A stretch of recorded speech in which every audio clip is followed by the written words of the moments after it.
Hi guys, and welcome back to Movies That Matter with the Viking. And today, let's talk about trolls.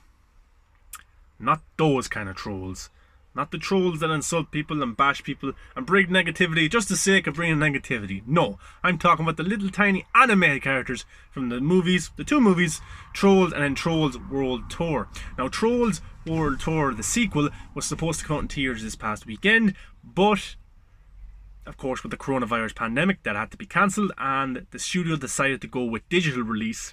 And of course, it's hard to know what way a film would do in terms of money through a digital release, because it hasn't really been done in movie history. A big movie that was supposed to come in cinemas then is shafted to digital. Usually when that happens, it happens because the studio doesn't have faith in the film and doesn't think it's going to make money and worthwhile putting in the cinemas.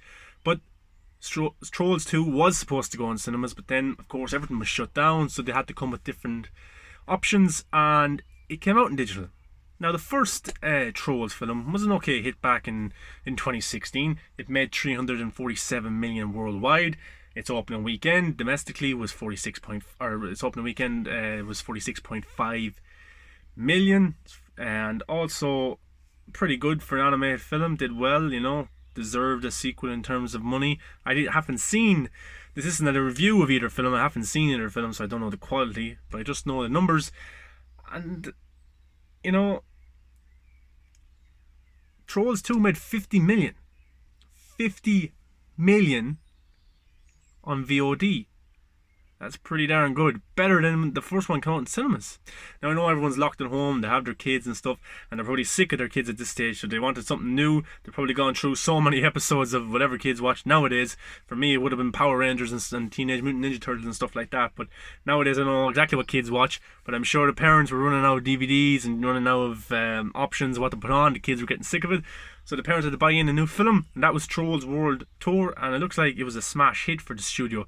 I don't think they were expecting it to do so well, because there's no history or no basis to go off. Usually when a film comes out like this, they don't have faith in it, of course, and nobody knew what was going to happen. When a film comes out, when it's supposed to be in cinemas, then it goes straight to digital, who knows how well it's going to do. But this already in its first weekend, 50 million, that's pretty good. Now, the film might not make as much as 349 million or 47 million worldwide through a VOD release. It might not, but I think they were always expecting to lose money on this film because they were going with the option of digital. But I'm sure they're happy with this report of 50 million.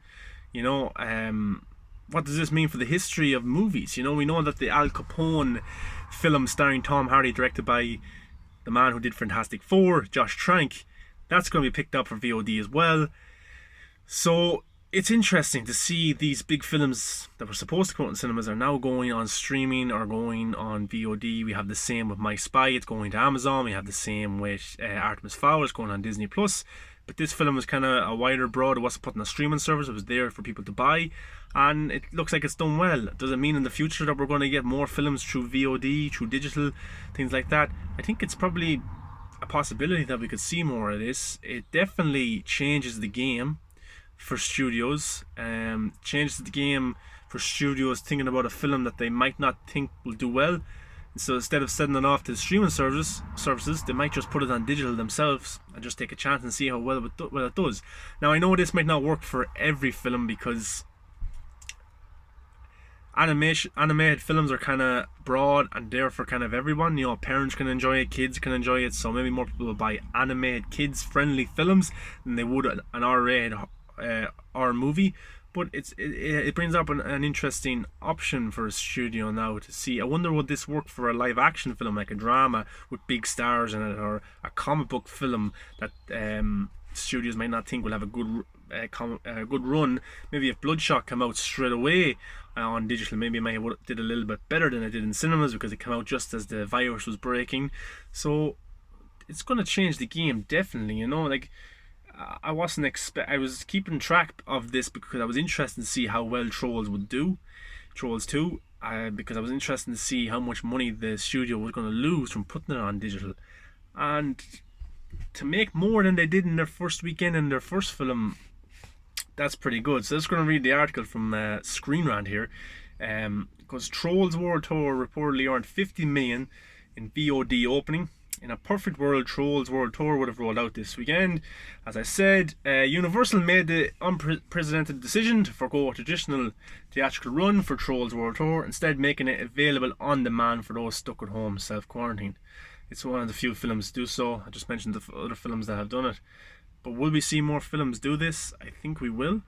That don't want to put the money into a theatre release.